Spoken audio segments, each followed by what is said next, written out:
Millionaire got call from stranger. My mom needs a donor. Only you can save her.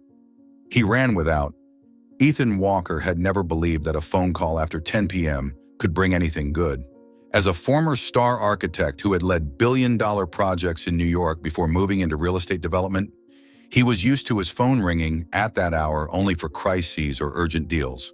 But tonight, what he received was something entirely different. Something that would change everything he thought he knew about his life.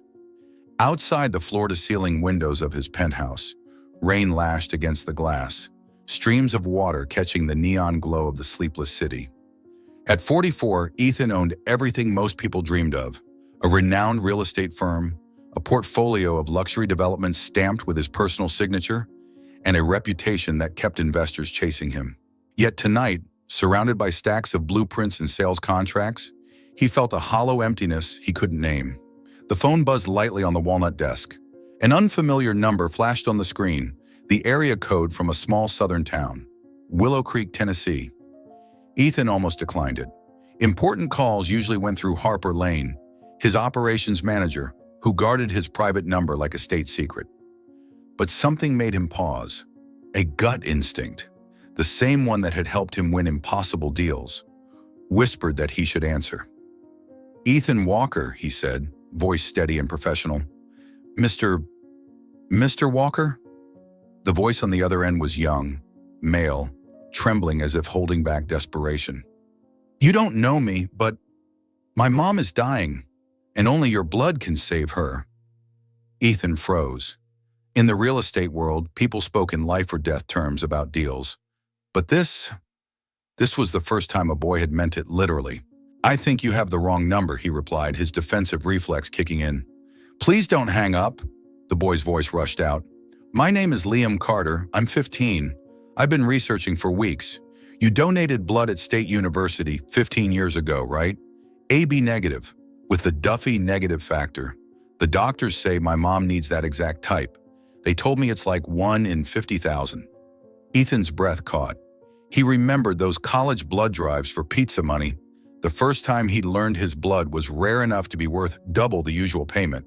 "How did you get this number?" "I found it in some old papers my mom kept. She has an autoimmune disease that's destroying her red blood cells. The doctors tried everything. Immunosuppressants, experimental treatments. Nothing worked. Your blood might be her last chance." The boy's voice cracked, and Ethan found himself leaning forward, pulled into the pain of a stranger. The hospitals reached out to every blood bank in 3 states. "No one has it. Mr. Walker, she's all I have. She's all my little sister has. Without the transfusion, the doctors say she has less than a week." "What's her name?" Ethan asked. Maya Carter." The world seemed to stop. Ethan pressed a hand to his chest where his heart had just skipped a beat. Maya, the name he'd whispered into empty rooms for 15 years, the name tied to the brief note she left before disappearing. "I can't be the woman you need me to be. Please don't look for me. Mr. Walker, do you know my mom?" Yes, he knew her. He knew the curve of her smile, the way she hummed while cooking breakfast, the flick of her hair behind her ear when she was thinking. He knew the warmth of her hand in his, the sound of her breathing curled against him on rainy nights. But clearly, there were things he had never known at all. "Yes," Ethan said quietly. "I knew your mom, a long time ago." "Then will you come? The doctor said maybe only days left." Ethan was already on his feet, the sound of his shoes on the hardwood marking each step of a decision already made. The city sprawled beneath him, brilliant and indifferent. Somewhere, 4 hours south, the only woman he had ever truly loved was lying between life and death. "I'll be there," he said. "Tomorrow?" The hope in Liam's voice was almost too much to bear. "Tonight." 4 hours later, Ethan's black SUV turned onto the main street of Willow Creek. The night storm had passed, but dampness still clung to the asphalt, reflecting the warm amber glow of the streetlights. The sign for Willow Creek General Hospital emerged under the pale light, stirring a strange sensation in him, both unfamiliar and hauntingly known, as if this place were both uncharted ground and the dead end of a memory. Stepping into the hospital lobby at 6 a.m., Ethan was met by the unmistakable scent of antiseptic mixed with fatigue and fragile hope. Cold fluorescent light poured down on rows of plastic chairs where a few people dozed or stared quietly at their phones. "Mr. Walker?" Ethan turned. A teenage boy stood from a chair near the information desk, tall and lean but sturdy, with intelligent eyes shadowed by exhaustion, and something in his face that made Ethan feel like he was looking into a mirror from decades ago. "Liam?" "Yes, sir." The boy extended his hand, a firm, polite handshake rare for 15. "Thank you for coming. I wasn't sure you would—" "I said I'd be here," Ethan replied, giving the hand a slight squeeze. Liam's gaze didn't waver. In that brief silence, Ethan felt an invisible thread tighten between them. "How's your mom?" Liam's composure cracked slightly. "Not good. Last night her oxygen levels dropped. They had to move her to ICU. The doctor said, 'We might not have much time. Take me to her.'" They walked down a pastel-painted hallway, the kind of soothing colors meant to calm but unable to erase the weight of fear here. Ethan noticed how nurses greeted Liam with a special kind of respect, calling him by name as if he were an old acquaintance.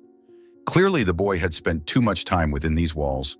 While waiting for the elevator, Liam hesitated. "Can I ask you something?" "Of course." "How do you know my mom?" Ethan looked into the eyes that carried Maya's color and felt the answer hanging between truth and memory. But this wasn't the time to reveal everything. "We went to college together. We were close for a long time." Liam nodded slowly, as if filing the words away. The elevator doors slid open, carrying them to the 4th floor where the light was dimmer, and the steady beeps of monitors filled the air. Room 214 sat at the end of the hall, its door slightly ajar. From the threshold, Ethan could see a small figure on the white bed, surrounded by machines. Maya. Time had taken much. The long hair now cut short and neat, her sun-warmed skin now pale. Yet even in exhausted sleep, she still carried a beauty that made his chest tighten. "She doesn't know I called you," Liam said quietly. "She might not be happy you're here." Ethan nodded. He knew. Maya had once left him without a word, and there was no guarantee his presence now was something she wanted. He stepped closer to the doorway, pressing his palm against the glass. "Maya," he whispered. As if awakened by a sound from another lifetime, her eyelids fluttered open. Their eyes met across the space of the door. Recognition flared instantly, too fast, too sharp. The heart monitor beside her leapt, each beep punching through the silence. A nurse rushed over, hands firm yet careful. "Ms. Carter, you need to stay calm." The badge read, "Nurse Olivia." "Ah." She adjusted the monitor gently, but her eyes flicked toward Ethan, assessing. Maya never looked away from him, her thin hands gripping the bed rails as if anchoring herself to reality. In that moment, Ethan knew he wasn't just a ghost from her past. He was something she had spent 15 years trying not to face. Ethan stood at a distance, close enough not to interrupt the nurses, yet near enough to see every detail of Maya's face. 15 years had passed, and though his memory of her had never faded, now every image he had kept returned in a rush so vivid it was almost overwhelming. He remembered the mornings they shared a single cup of coffee in a small kitchen, the short drives to the coast just to watch the sunset, and the last time he'd seen her, standing by the roadside, wind tossing her hair, eyes full of something she seemed ready to say before turning away. A soft cough from inside the room pulled him back to the present. The door eased open, and a man in a white coat stepped out, his expression serious but not unkind. The name tag on his chest read, Dr. Patel. "You're Ethan Walker?" the doctor asked, voice low and clear. "Yes. I reviewed your records when Liam brought them in. Based on your blood type and rare antigen profile, you are almost certainly the best match for Ms. Carter's transfusion. But," he paused, his gaze dipping slightly, "she refused." The word hung in the air like a door slamming shut. Ethan's brow furrowed.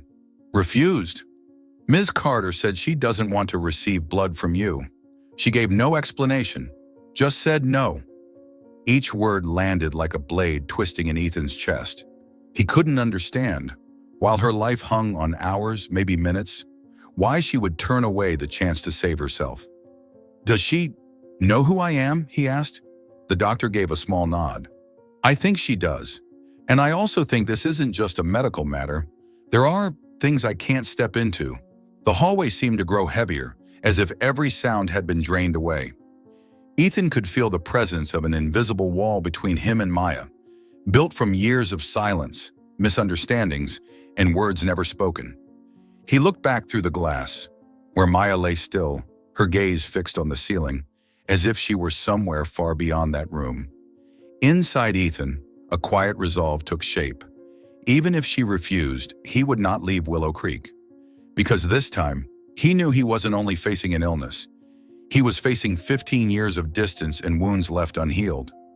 Ethan sat alone in the small hospital cafe. The paper cup of coffee in front of him had long gone cold, but he hadn't taken a sip. His mind kept circling back to the image of Maya lying motionless, and Dr. Patel's words, "She refused," echoed in his head like an unending refrain. The scrape of a chair made him look up. A woman in her late 30s, short curly hair, wearing a burgundy sweater, set a tray down across from him. Her eyes carried both caution and resolve. "Ethan Walker?" "Yes. I'm Rachel Bennett, Maya's best friend, and the one Liam called when things started getting worse." Ethan gave a small nod, gesturing for her to sit. Rachel crossed her arms, leaning slightly forward. "I know you're confused, but before you ask, I'll be blunt. Maya doesn't want you involved, not because your blood isn't valuable, but because you're you." Ethan frowned. "What's that supposed to mean?" Rachel studied him for a long moment, as if weighing whether to dig into the past. Finally, she sighed. 15 years ago, Maya found out she was pregnant. You were in the middle of a career surge, with every plan revolving around yourself. She believed that if she told you, you'd choose your career over the baby. And instead of risking it, she left, raised Liam alone, and later adopted Emma. Later, the words sliced through every assumption Ethan had ever held. He felt short of breath, his fingers tightening around the cold coffee cup. She thought, I'd abandoned my own child?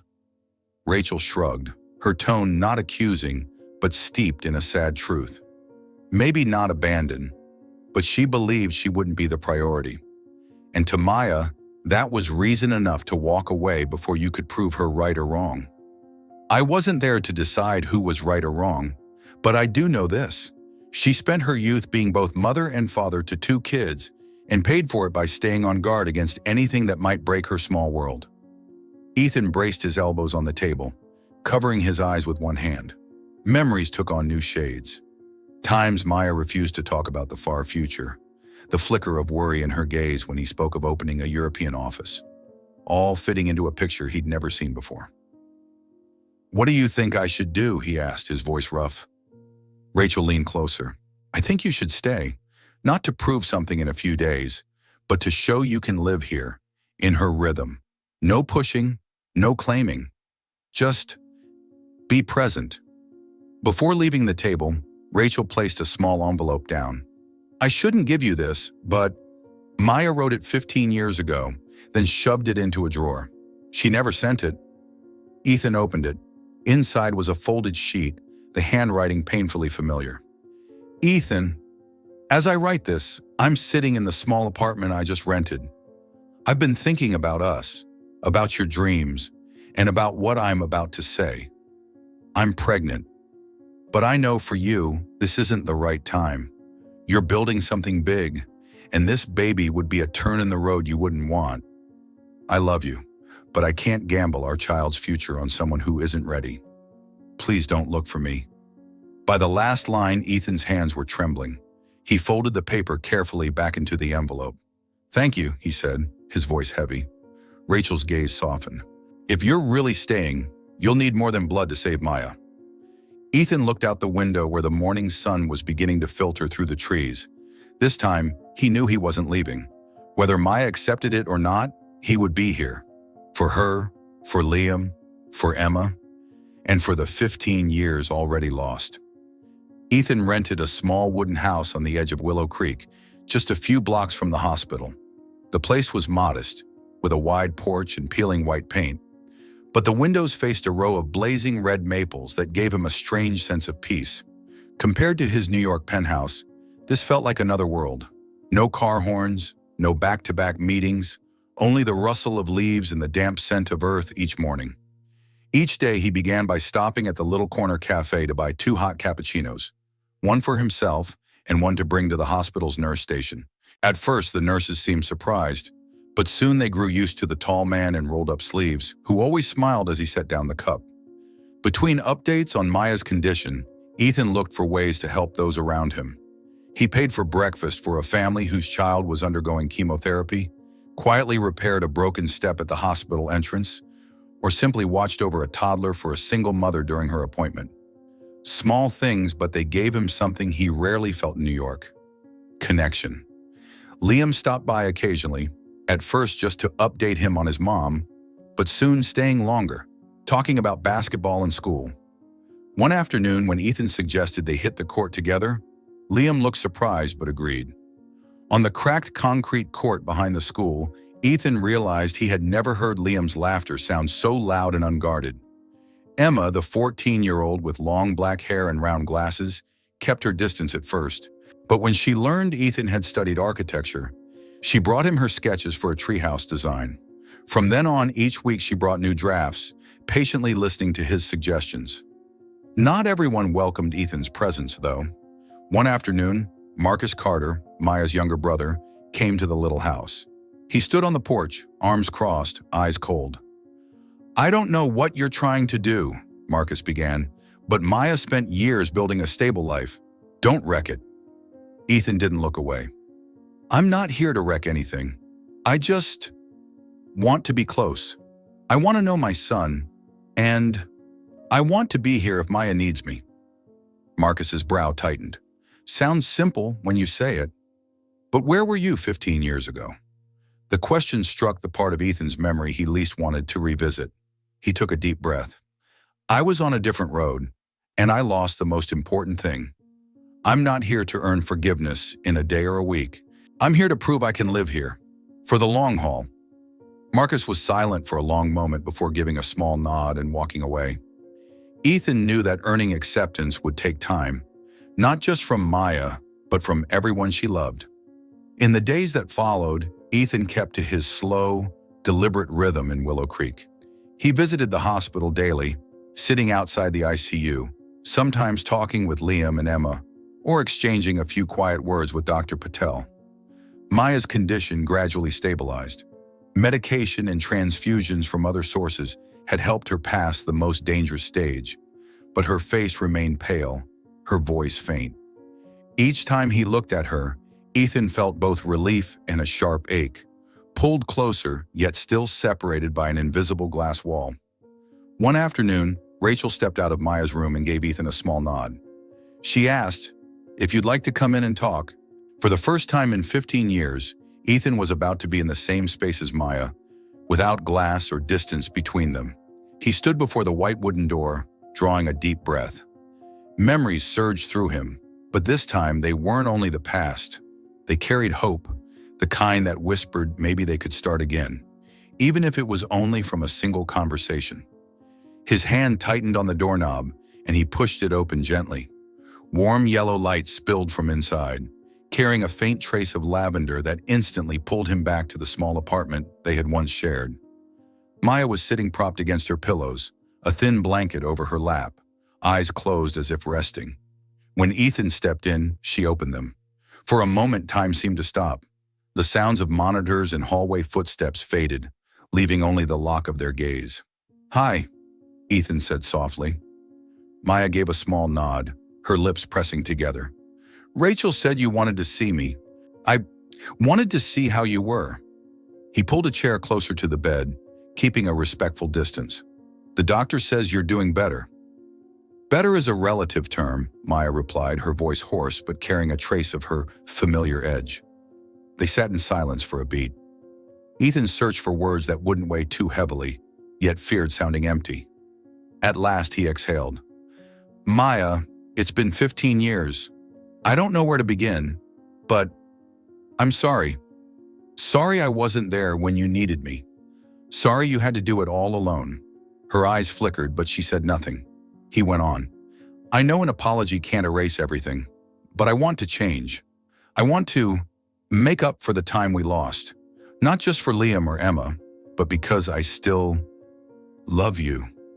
A faint smile touched her lips, but not the one he hoped for. "Ethan, you show up after 15 years with rare blood and apologies. But love, it's not something you can just decide to restart." He leaned forward, heart pounding. "I don't just want to restart. I want to go forward with you for the rest of my life. Maya, will you marry me?" The air seemed to freeze. Maya held his gaze for a long time, her eyes carrying both memories and unhealed wounds. "No, Ethan." Her voice was gentle but firm. "I need to see you here for yourself, not to fix things or to win. I need to know you can live in Willow Creek, in this family's rhythm, not just for a few weeks before you leave again." Ethan felt his heart sink, but also recognized the truth in her words. "I'll stay," he said steady, "whether you say yes or not." Maya gave a slight nod. "Then, we'll see what you can do." Leaving Maya's hospital room that day, Ethan stepped into the long hallway, feeling both rejected and handed a different kind of chance. A chance to prove himself through action, not words. He knew there could be no rushing this. In Willow Creek, time didn't follow meeting agendas or deadlines. It moved with the slow rhythm of harvests, town festivals, and golden afternoons on a front porch. If he was going to stay, he'd have to learn to live that way. In the months that followed, Ethan truly settled into Willow Creek's rhythm. He no longer looked like a big city businessman visiting for a while. He was slowly becoming a familiar part of the town. In the mornings, he and Liam often hit the basketball court behind the school. At first, it was just a few simple shots, but soon Ethan was teaching Liam how to guard, how to make quick passes, and even basic game strategies. The practices didn't just build skill, they opened Liam up, and he began talking about school pressures, friends, and his worries about his mom's illness. Ethan listened, rarely interrupting, offering advice only when needed. Emma also found a new teammate in Ethan. When she had a science project on designing an energy-efficient home, Ethan helped her research, guided her in building the model, and even drove her all the way to a materials store in Knoxville to get what she needed. On presentation day, Emma beamed as she showed off her model, her eyes finding Ethan at the back of the room in silent thanks. Gradually, the town's perception shifted. People grew used to seeing Ethan carry groceries for an elderly woman at the market, help rehang the bakery sign, or volunteer to clean up trash along the riverbank. Friendly waves and smiles replaced the wary looks from those first weeks. Most importantly, Ethan stopped pushing Maya. Instead of constantly trying to talk about the future, he chose to sit with her on the porch in the afternoons, sharing tea or coffee while watching Liam and Emma play in the yard. They talked about small things, the brighter autumn leaves this year, the new diner on Main Street, old college memories. No rushing, no pressure. Then autumn arrived, bringing Willow Creek's biggest festival. Main Street hung with pumpkin lanterns, stalls filled with caramel apples, pumpkin pie, and handmade crafts by students. Ethan helped set up the stage, arrange tables and chairs, and that night waited in line to buy donuts for the whole family. When folk music played and fireworks lit the sky, Ethan turned to Maya. In the warm light and cheerful laughter, he took her hand. "Maya," he said, voice low but steady, "I've been here for a while now, not to prove anything, but because I want to be with you. Every day I see more clearly that I belong here, and with you. Will you marry me?" Maya looked at him, her eyes holding both emotion and hesitation. She squeezed his hand, then shook her head gently. "Ethan, I believe you've changed, but my heart still needs time. I'm not ready to say yes. Not today." Though the answer stung, Ethan simply nodded. "I'll wait," Ethan said, his voice low but certain. "A season, a year, as long as it takes." The fireworks roared above, but to Ethan, the moment felt quieter than ever. Quiet, yet far from hopeless. After the fall festival, the town's pace slowed. The days grew colder, red maple leaves piling along the sidewalks.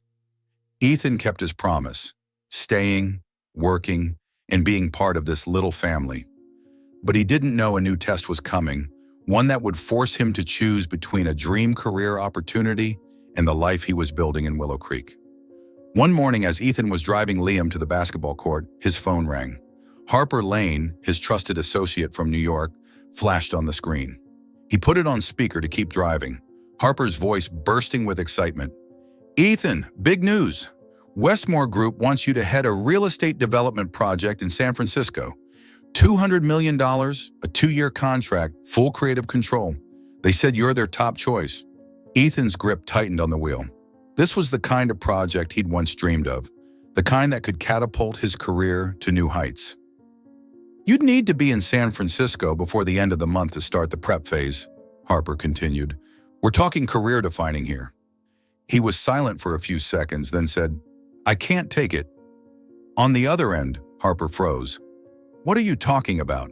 This is a once-in-a-lifetime opportunity." "Harper, I've chosen to be here. I can't walk away now." The call ended, but Harper's words lingered. Ethan knew that in New York, people would think he'd lost his mind for turning it down, but his heart told him something different. That afternoon, Maya overheard Liam mentioning the call. She found Ethan on the porch. "I heard you turned down a big project?" Maya asked, her tone a mix of curiosity and concern. "Yeah, in San Francisco. 2 years." Maya studied him for a long moment. "Ethan, I don't want you to give up your career for me. If you're here because you think I'll change my mind, you're making the wrong bet." "It's not for you," Ethan said, his gaze steady. "It's because I've chosen this life. I want to be here, with you, with the kids, and with myself." Even so, after Maya went inside, Ethan stayed out alone, the weight heavy in his chest. He wondered if he was truly ready to leave his old path behind, or if he was just trying to prove something. After that conversation on the porch, Ethan thought things might settle down. But just a few days later, a message from the hospital made him realize life in Willow Creek could be upended at any moment. This time, the challenge wasn't just between him and Maya, it was for the whole family. One late October morning, Ethan got a call from an old neighbor in New York. His mother, Helen Walker, had suffered a severe stroke and was in the hospital. The news hit him like a blow to the chest. He booked the earliest flight, leaving a message for Maya and the kids. When Ethan arrived, Helen lay motionless in the hospital bed, her face gaunt, yet still carrying its familiar determination. The doctor explained she would need a long recovery period in specialized care. Seeing his mother alone in her empty Manhattan apartment, Ethan knew she couldn't manage on her own. He made the decision quickly. "I'm bringing you to Willow Creek. I can take better care of you there." At first, Helen protested. "Ethan, I don't want to be a burden, and you still have your work here." "I've chosen to stay in Willow Creek," Ethan said, taking her frail hand. "Now I want you there with me." A week later, Helen was moved to Willow Creek and settled into Ethan's small wooden house. What Ethan didn't expect was that Maya showed up on the very first day, carrying hot soup and a stack of thick blankets. "I have some experience caring for patients after my own mom was ill," Maya said, diving in as if Helen were family. She organized medications, rearranged the bedroom for easier wheelchair access, and spent time chatting with Helen every afternoon. Helen, usually cautious with strangers, quickly grew fond of Maya. "She has a good heart," she told Ethan. "You're lucky." In the days that followed, the sight of Maya patiently guiding Helen through exercises or reading aloud to her etched itself into Ethan's memory. He realized this wasn't just kindness. It was steady, selfless care, and it was part of the community he was slowly becoming part of. One evening, after Helen had gone to bed, Ethan stood on the porch, glancing through the window at Maya, laughing with Liam and Emma in the kitchen. His chest felt lighter, as if he'd finally found the answer to months of wondering whether he belonged. Willow Creek was no longer just a place he stayed to prove something. It had become home. After several weeks of Helen's recovery, the household found its rhythm again. Ethan kept working around town, ferrying the kids and spending time with his mother, but deep down he still thought about Maya and her second rejection. He knew that if there were ever to be another chance, it couldn't start with pressure. One winter evening, snow began to fall, blanketing the porch in white. Ethan and Maya sat in the living room, the fire casting a warm glow on the walls. Helen had gone to bed, and Liam and Emma were doing homework at the kitchen table. Ethan watched Maya for a long moment before speaking softly. Maya, I'm not going to propose anymore. She looked up, eyes widening in surprise. Not because I'm giving up, Ethan continued slowly, but because I've realized love isn't a question waiting for a yes or no. It's a choice I have to make every day. And I've made it. To be here, to love you, to take care of this family, whether you want to marry me or not. Maya stayed silent, but inside something seemed to loosen. She saw that Ethan was no longer chasing immediate validation. He had learned to love as a steady, unconditional act. That night, as Ethan helped Emma adjust her desk lamp, Maya stood on the porch, watching the snow fall, and thought, maybe it's time I'm the one to take a step toward him. In the days that followed, nothing changed abruptly, but Maya noticed that every small act from Ethan came from a steady place, expecting nothing in return. And then on one particular evening, Maya gathered Ethan, Liam, Emma, and Helen in the living room. The warm yellow lamp cast a gentle glow as the winter wind whispered outside.